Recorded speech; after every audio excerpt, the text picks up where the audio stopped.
What up everyone, it's your man, Xman87 here, bringing you another Marvel Legends video. And what I have for you today is the Marvel Legends 85 Years Celebration Series Danny Ketch Ghost Rider with Hell Cycle Deluxe review. Before we get into everything, if you could please leave a thumbs up, like rating on the video. It'll help show your support for my channel and I greatly appreciate it.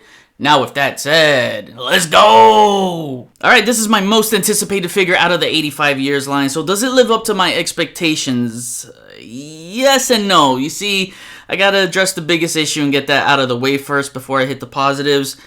And my biggest problem that let me down, I shouldn't even say let me down, pissed me off, is that he's tiny. He is so undersized, and I'm not talking about he's a little bit tiny when you see the scale. No, I'm talking about he's like really tiny. Look at him next to Johnny Blaze. This is so inaccurate. So in case you didn't know, the two brothers are the same height, 6'2". This guy is severely undersized. Like, I don't know if the design team made a research flaw or something. They probably saw that Danny Ketch was 5'10". Yeah, he's 5'10". when he's Danny Ketch, but he's 6'2" when he turns into Ghost Rider. And this is the biggest thing that let me down, man. Dude, look at this. That just pissed me off. He's just so tiny.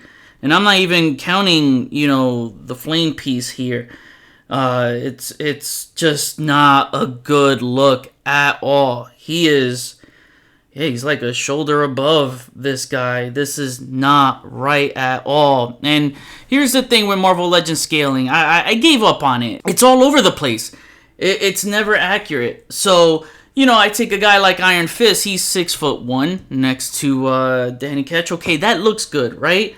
Doesn't look good next to Johnny Blaze. But if I take out Captain America, who is 6'2", Cap scales perfectly with Johnny Blaze, who are the same height. I don't know what they're gonna do this time around whenever they give us an updated Johnny Blaze figure, but it seems like Marvel Legends Hasbro team just shot themselves in the foot, because I think they'll be forced to downscale Johnny Blaze to match Danny Ketch's height, and it shouldn't be. This is the correct height. This is the correct height. And to some, it may not even matter once you put him on this bike, because you can't tell on the shelf if he's shorter than the others.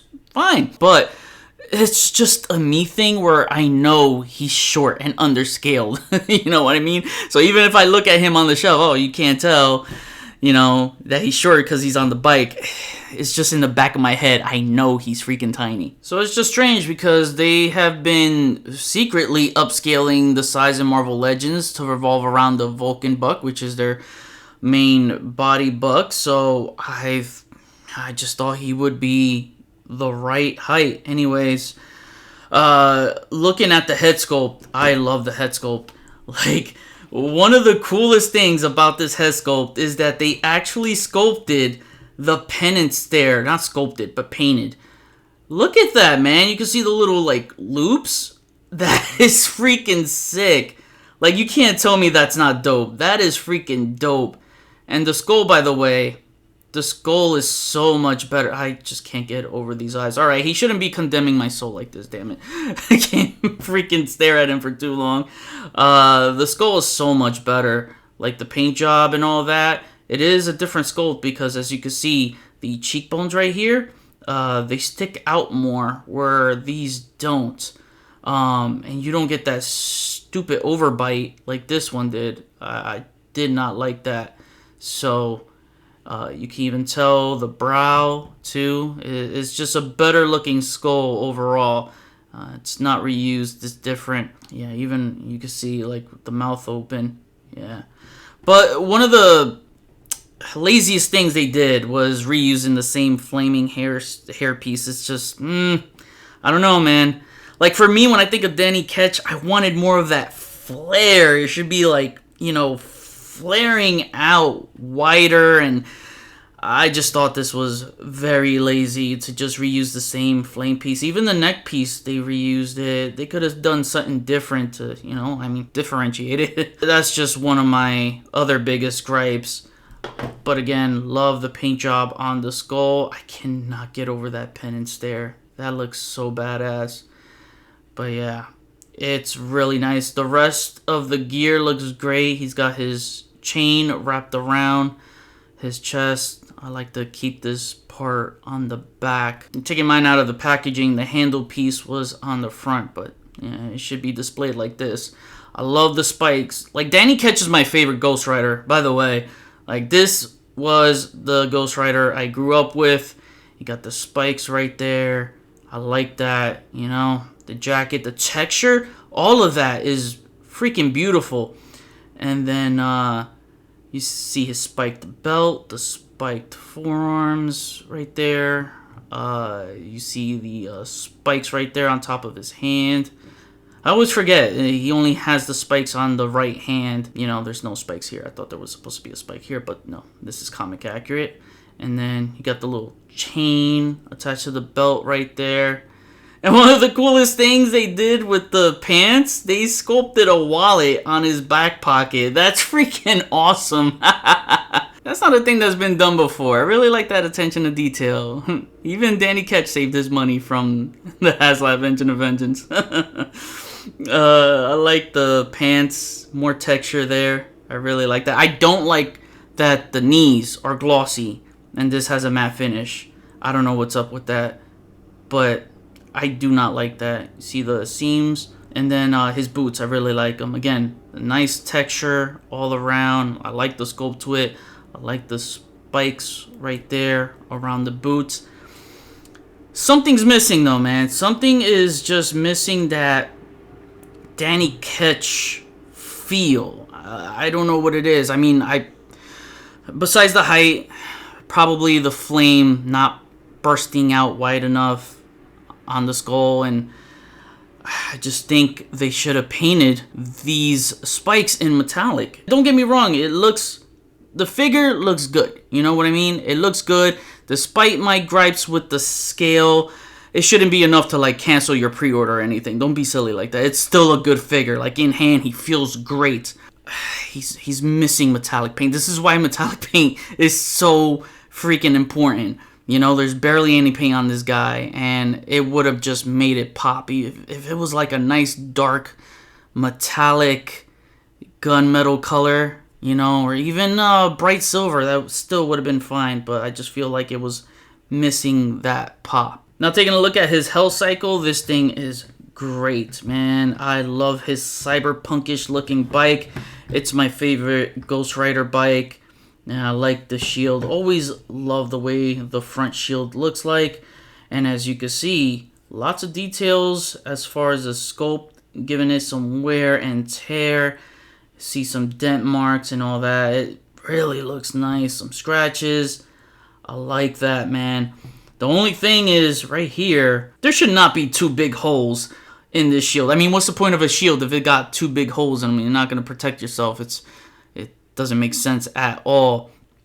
But what they should have done was fill this in and add like a translucent orange piece, because I remember in the comics how it would just like light up that section. Would have been nice. It would have matched the tires, you know, since they're orange and translucent. Would have given it that pop. There's a lot of paint that's lacking in this set, but there's some really nice fine details here. You can see the gauge. You can see some other details there. It's really nice. I like the flame design in there. That's really nice. You got some like metal caps right there. You got his seat nicely texturized too. You can see some like mechanical parts through there, like the wheels, you know. It's really nice. And you got adjustable foot pegs here, so you could store this in the front like I have here, or move this, you know, back there, depending how you see him.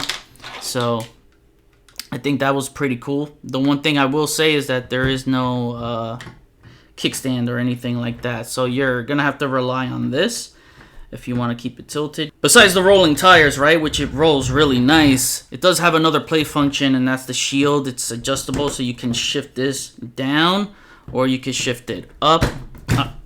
It just removes like that. I like it high up. That's the way I like it displayed, but you know, if you want to switch it up and have it downward like that, That looks good too. There's no steering mechanic. This just kind of swings like a pendulum. And yeah, that's about it. But a dope looking bike. Just needed some more paint. The only paint that's really existent here is the yellow overspray on the tires, which looks nice, by the way. But you got that like metallic plastic molding here, so you got some parts that make the bike pop. So can't complain, man. It looks really dope. Now for accessories, he's got 2 gripping hands, and he has the same whip that came with the last Ghost Rider figure. And that's a shame, man, that it is the same one rehashed. I mean, they could have given us something different.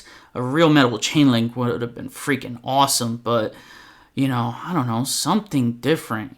For an 85 years line, I kind of expected more, you know? Now, accessories for the Hell Cycle, it comes with 3 flame effects, so you get this 1 flame effect for the rear wheel, and it looks really nice. Doesn't have any of the yellow overspray like they added on the tires, but that's fine with me. It's gonna pop for some nice action figure photography with some lighting. So you just put that underneath the rear wheel, and then this is the front wheel flame effect. Okay, and then you just put that, same with the rear, right underneath, like so. So that way you have a nice trailblazing effect. That looks freaking awesome, man. Damn, this is awesome. I love this part. And then the last accessory effect is my favorite, because you can have them pop in a wheelie. So there's this little slot right here. You're just going to, yeah, this way. The flames got to stick out that way. You're going to just pop that in there. Nope, I got it the wrong way. I'm always getting this wrong. Oh, here we go. There we go. That's the right way. And then place that on the flame effect. There you go. Look at that. Yo, oh my God, this is freaking awesome, man.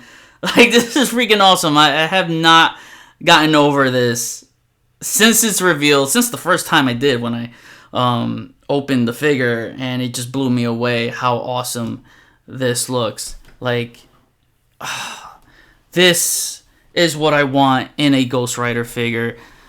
I love how creative they were with the flame effects here. You gotta give them their flowers for this. This is freaking awesome. You can't attach the front wheel flame effect if you wanted him to have more of a trailblazing effect while he's popping a wheelie. It just doesn't hold. It's more there to rest, but you know, you could like play with it, make it lay against the wheel like so, like I'm trying to do if it works here.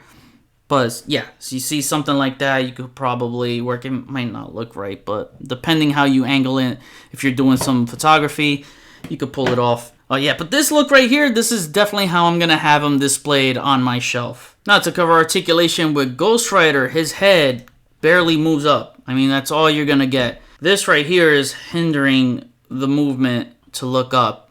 I just don't like it. It's gonna pose a problem sometimes when, you know, he's on his bike and you want him looking up. Like if you want him hunched over and looking up, you're not gonna get that look. Why couldn't they give us an alternate head too, with like different like flame effects, or maybe have a swappable neck piece, something that would have helped a lot. He looks about that far down, not much. Left, right does pivot a little bit. He does have an articulated jaw. Yeah, that's as much as he's gonna open it right there. That looks funny. And then his arms, they move about that far up and outward, so a little bit higher than a straight T pose. You can move them down, you swing them around. No butterfly joints, wish there was that. You got the bicep swivel, double jointed pinless elbows, great range right there. Wrist swivel and a wrist hinge. The ab crunch moves about that far forward, not bad, and that far back. He's got a waist swivel. Another thing with the design, should have been, with the way this guy is designed, he should have had that ball jointed waist, because that waist swivel right there, that doesn't work for me. You know, G.I. Joe does it many times where they have, you know, a heavy layered upper torso with, like, you know, military pants or whatever kind of pants. They make it work, and it looks very streamlined and finessed, and this is just... yeah, I don't like that. I don't like it. They could have kept the ab crunch, that's fine, but ball jointed waist would have been a lot better. And then his legs move that far apart, and surprisingly, he has drop down legs. that surprised the hell out of me. So, I mean, that's beneficial if you're trying to make his foot reach the foot peg. You know, you could extend it out. His legs kick up that far up, and they kick that far back. You got his thigh swivel right there, and you got heel to the freaking butt, kicking his own wallet. Look at that. That is good. That is really good. So the proportions is right on this guy. It's just the scaling is not. You know, he should have been taller. And then he's got a boot swivel, which I like, and he's got his ankles that move. They don't move that far up. It does move that far down, and you can pivot them really nicely. You know, I don't like to overdo comparisons, and not enough Ghost Rider villains and legends to compare anyway. Thankfully, we are getting some more on the way with Strange Tales, but gonna stick to one here, and that is a comparison of some of the original Midnight Suns: Danny Ketch, Johnny Blaze, Blade, Morbius, and Doctor Strange. And here is your Hell Cycle comparison. This one sits a little bit higher, even though the flame effects does give it some boost in height. Still, without the flame effects, it still sits higher anyway. But these are really good bikes. I like the way they came out. And this is what I was saying earlier. I wish they filled this in with a translucent orange. Because look at what they did here with the original Hell Cycle. You know, they put that translucent yellow, so that would have been nice to fill in that gap. And looking at it from the front, you can see Danny Ketch's bike is a lot wider too, even on the wheels. Both bikes have nice flame effects. Still like the way this one looks. It's really cool. But this bike measures at about, from wheel to wheel, I want to say 9.5 inches. And then if you count the flame effect at the very end right here, then you're looking at about 1 feet across. So it's going to take some real estate on the shelf for sure. If you're worried about real estate, then pop in the pop wheelie effect and remove the rear flame effect and do this. The only thing is, yeah, it's probably not going to be that stable. As you can see, yeah, that's not gonna work at all. It's just best to leave the flame effect on there so you don't have to worry about causing an avalanche on your shelf. And now to wrap things up, my final rating is I was gonna give this guy like a 7.5, 7.75, but after I kept playing around with him, it's an 8. It's an 8 out of 10. He's a lot of fun to play with, but Danny Ketch here made me feel conflicted a bit with some small gripes, but mainly due to his scale being undersized, which was my biggest gripe. Like I said, I gave up on Legend scaling because it's all over the place. It's never going to be right and consistent. It's only meant to be universal within their range of body books they use. So unfortunately, it's the hard truth we have to accept. Trust me, I know it's bullshit, but don't shoot the reviewer. I don't make the figures. They're not going to retool Danny here to upscale his height. Sculpt is made and what's done is done. They're not going to waste money to make another new sculpt for him. They might give us a Fantastic Four animated series that's cel-shaded in a blue decal, but it'll only be repainted from this. It's sad because the sculpt is neat with lots of detailed textures. It's just the scale that's not right. But I don't think you should pass or cancel pre-orders on this because of the scale, as I think you would be robbing yourself of a pretty good figure. Because I think it's still a pretty good figure and a good offering with the bike for $50. You get more with this than Johnny Blaze was for $40. They're not going to make another classic Danny Ketch with his bike, I feel. But if it does bother you, then hey, I get it. Some other things like lack of paint, uneven hands, some rehashed parts that irks me, but everything else is pretty damn nice. I love the playability with the Hell Cycle, a very high play and display value with the flame effects, great for action figure photography, rotating wheels, adjustable foot pegs, and shield. The bike has a stellar sculpt. It's the bike that really saved this figure for me because if he didn't include the bike, then it would have received a lower rating. The articulation is pretty decent. I needed more head and waist movement, but I was surprised to see drop down legs on this guy. Overall, I expected more out of him being in an annual program line. On day of reveal, he looked like he was going to be an instant 10, but in hand, some of Hasbro's fuckery got in the way of that. Besides my affirmed critiquing, I think he makes for a badass display piece on the shelf and will definitely be the one who stands out the most and shines brightest on my Marvel Knights shelf. It's the overall display presentation that makes this figure look so damn good. He may or may not end up being on my top 10 at the end of the year, but I'm sure he'll be on many of those lists. Now I kick it back to you. What do you think of this Danny Ketch Hell Cycle Deluxe pack? Is there another version of Danny Ketch you'd like to see in Legends? And for the next writer, would you rather see a updated Johnny Blaze with an all new sculpt, or do you want to see an updated Vengeance instead? Comment below, let me know, we'll chat about it. Thanks for watching another Marvel Legends review. Please follow me on Instagram if you haven't already at xman87. Hit the notification bell so you always know when my latest videos are up. Share and subscribe if you're new. See you on the next review. Peace, peace.